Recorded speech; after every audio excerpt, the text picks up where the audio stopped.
Welcome back. Reacting to the sad news of the passing of Rickey Henderson, of course. 14 of his 25 years in the big leagues were in Oakland, but there were 5 big years in the middle of his career playing with the New York Yankees and with this group.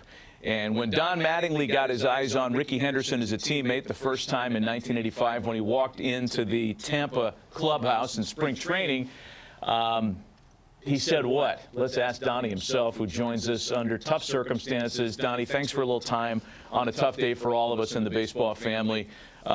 Curious to know what that first experience with Rickey was like when he was traded over to the Yankees in 1985. Yeah, and Rickey obviously was already an established player. I think it was my maybe first, or I think my second year. And so I pictured Rickey as in my mind, seeing him as like a base stealer, thin, skinny guy who could just fly. And seeing him during the national anthem, I think he had his hands behind his back, and this cat was just ripped. And I'm like, oh, this dude is not some little base stealer. This is a dude. And then watching him play, fellas, I mean, this guy was, for me, and I said it to a lot of people, this, for me, was the best player I ever played with. True, like Mike Hill used to say, we need guys that will flip the field, that can change the game. And Rickey was a true game changer in all aspects of it, and the best player I've ever played with or really ever seen. Yeah, Donnie, that's a huge statement, and any of us who played in that generation understand what you're saying. Power, speed, dominate a game. I mean, it was ridiculous what he could do. So I'm wondering, you hit behind him a lot, and you know Rickey would be stealing bags at the time. How did that work with the two of you? Did you ever swing and foul ball off, and he's like, Donnie, I got the bag? You know, what? How did you guys work that out? I'm sure it happened, you know, some, but Rickey, we had a little thing that we would do. He was just kind of like, I hit second behind him a lot, and when I was behind him, if he got on, I just looked down, and he'd just kind of like either pick at his leg, like, hey, I'm running, or I'm going to run, and I just take pitches for him. And then, or he had a little sign that says, I'm not going here. And sometimes we would do it, like if he got second, then he would, and maybe I had a strike, he'd give me another sign, and he said, I'm getting third, right? And I just let him get third.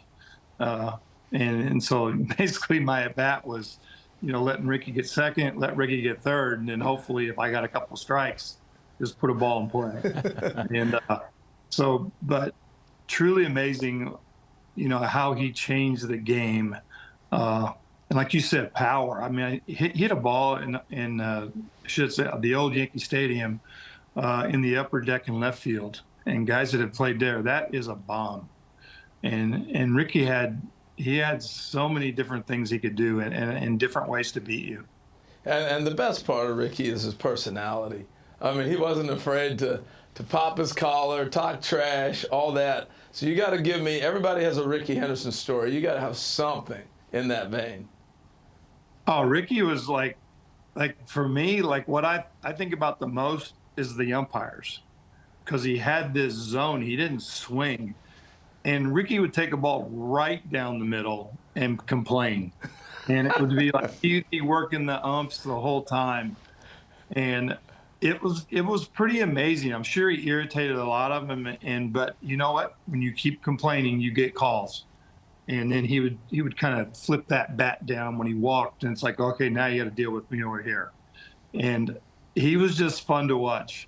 So those are the kind of things I think about. I remember a couple of years back, I was managing Miami, and we're in Oakland, and we're at Rickey Henderson Field, right? So I call him. I'm like, hey, I'm at Rickey Henderson Field. Where are you? And he's like, he'd laugh, and he'd go, I'll be out there tomorrow. And he'd come out and say hello. So, you know, I just have so many great memories of Rickey, and just our friendship was really cool. And I had a ton of respect for the way, you know, what he was able to do.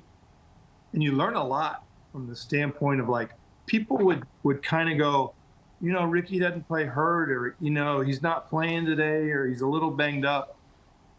And I would say, man, you don't realize what he goes through, because he's working, you know, like for myself, I get on first and nobody cares, right? With Rickey get on first, it was thrown over 3 times, trying to stop him there.